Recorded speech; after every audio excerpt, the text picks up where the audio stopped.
கிட்டத்தட்ட தேர்தல் அறிவிப்புக்கு முன்னாலேயே ஒரு 55-60 ஊராட்சிக்கு நேரடியாக சென்று நம்முடைய நிர்வாகிகளை நேரில் சந்தித்திருக்கிறேன். கடந்த 2 நாட்களில் பரமத்தி, பொத்தனூர், பாண்டமங்கலம் பேரூர் கழகத்தில் என்னை 2 வீலரில் நடந்தும் கூட்டிகிட்டு போய் நிர்வாகிகளை பொதுமக்களை சந்தித்தார்கள். தொகுதிக்கு நான் புதியவனில்லை என்று சொன்னாலும் கூட தேர்தல் களத்தில் தேர்தல் நேரத்தில் மக்கள் தங்களை சந்திக்க வேண்டும் என்று விருப்பப்படுவார்கள். இருப்பதோ 18 நாட்கள் தான். எல்லா இடத்துக்கும் போகணும், எல்லாத்தையும் பார்க்கணும். அது ஒரு புறம். எத்தனை செஞ்சாலும் நம்முடைய தலைவர் அவர்கள் எண்ணற்ற திட்டங்களை கொடுத்துருக்க. மதிமுக அன்பு கூட பேசினாப்புல, எல்லாமே பேசினாப்புல. அந்த பாப்பா கூட சொல்லிச்சு, இந்த 8000 ரூபாய் போய் சொல்லிச்சு.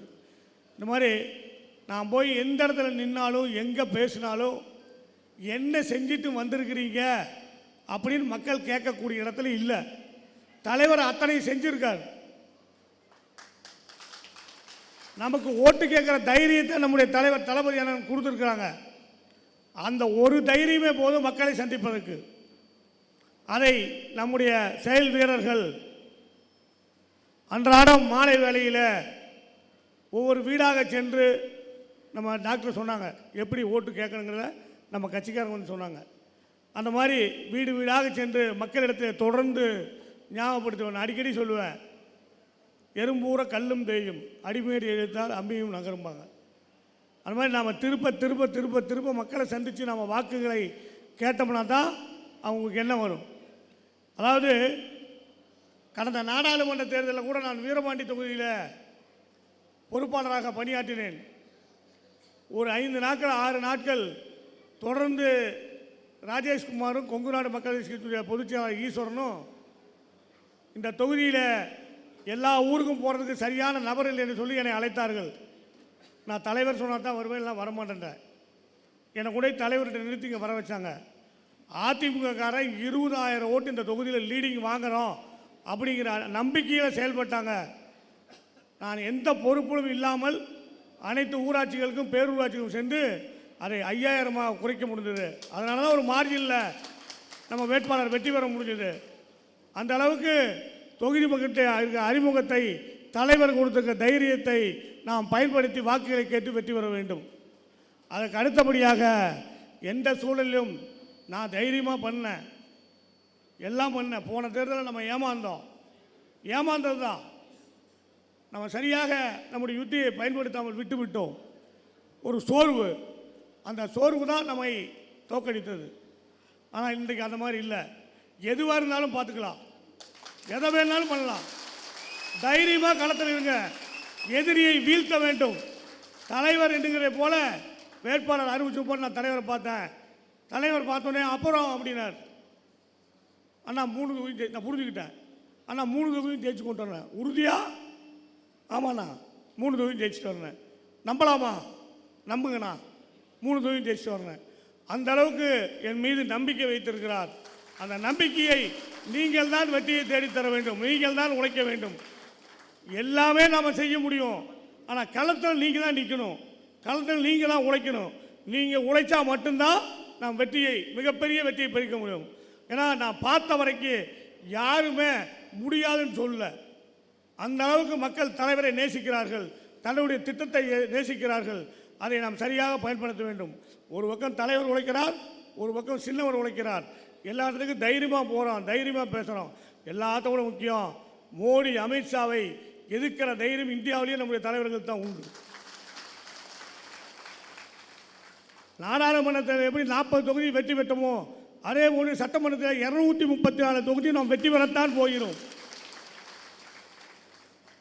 அந்த 234 நம்முடைய தொகுதியும் இருக்க வேண்டும். ஏன் நான் சொல்கிறேன்னா,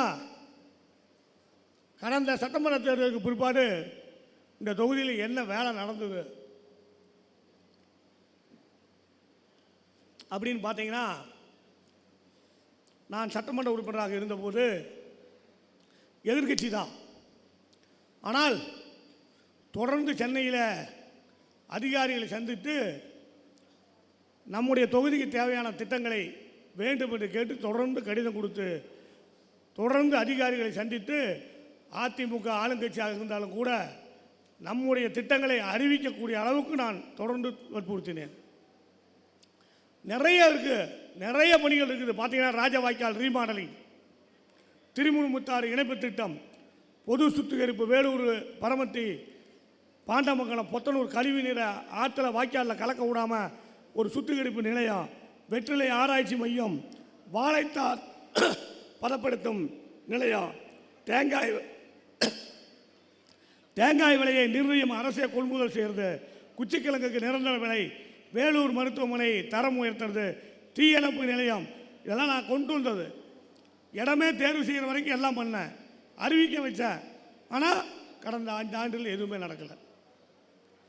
அதே மாதிரி பிளிக்கல் பாளையம் பாலம், இங்கே ஒரு கதவணை பார்த்தீங்கன்னா சட்டமன்றத்தில் நானும் செந்தில் பாலாஜி அவர்களும் பேசி கதவணை அறிவிக்கப்பட்டது.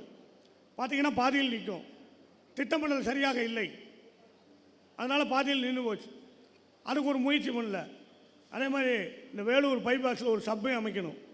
வேலூருக்குள்ளே வர்ற இடத்துல என்ஹெச்சில் அதில் ஏற்கனவே மாதேஸ்வரர் எம்பி கூட்டு வந்து ஒரு மீட்டிங் போட்டு அதிகாரிகள் வச்சு பேசணும். அது இன்னும் நிறைவேற்றப்படாமல் இருக்கிறது. அதே மாதிரி வேலூரில் ஒரு மிகப்பெரிய ஸ்டேடியத்தை அமைக்க முயற்சி எடுக்க வேண்டும். இத்தனை பிரச்சனைகள் நம்முடைய தொகுதியில் இருக்கிறது. கடந்த 5 ஆண்டில் சட்டமன்ற உறுப்பினராக இருந்தவர் எந்த ஒரு பேப்பரை கொடுத்து எந்த வேலையும் செய்யலை. இவை அனைத்தும் அப்படியே கிடப்பில் கிடக்குது. அதை நாம் செய்ய வேண்டும் என்று சொன்னால் நம்முடைய ஆட்சி அமைவது உறுதி. நம்முடைய தலைவர் அவர்கள் 2வது முறையாக முதலமைச்சராக பதவியேற்பது உறுதி. அந்த ஆட்சியில் நம்முடைய தொகுதி சட்டமன்ற உறுப்பினரும் திராவிட முன்னேற்ற கழக உறுப்பினராக இருந்தால் இத்தனை பிரச்சனைகளும் தீர்க்கப்படும். அதே மாதிரி எல்லாருமே குறிப்பிட்டு பேசுகிறாங்க. ஒரு ஊரில் ஒரு பூத்தில் 10 பேர் இருக்காங்கன்னா 10 பேர்த்தையும் பேர் சொல்லக்கூடிய அளவுக்கு எனக்கு நன்றாக அறிமுகம் உள்ளது. அனைவரும் நீங்கள் உழைத்தீங்கன்னா மிகப்பெரிய வெற்றி அடையலாம். அனைவரும் ஒன்று சேருவோம், உழைப்போம், வெற்றியை பறிப்போம் என்று கூறி வாய்ப்புக்கு நன்றி கூறி விடைபெறுகிறேன். நன்றி, வணக்கம்.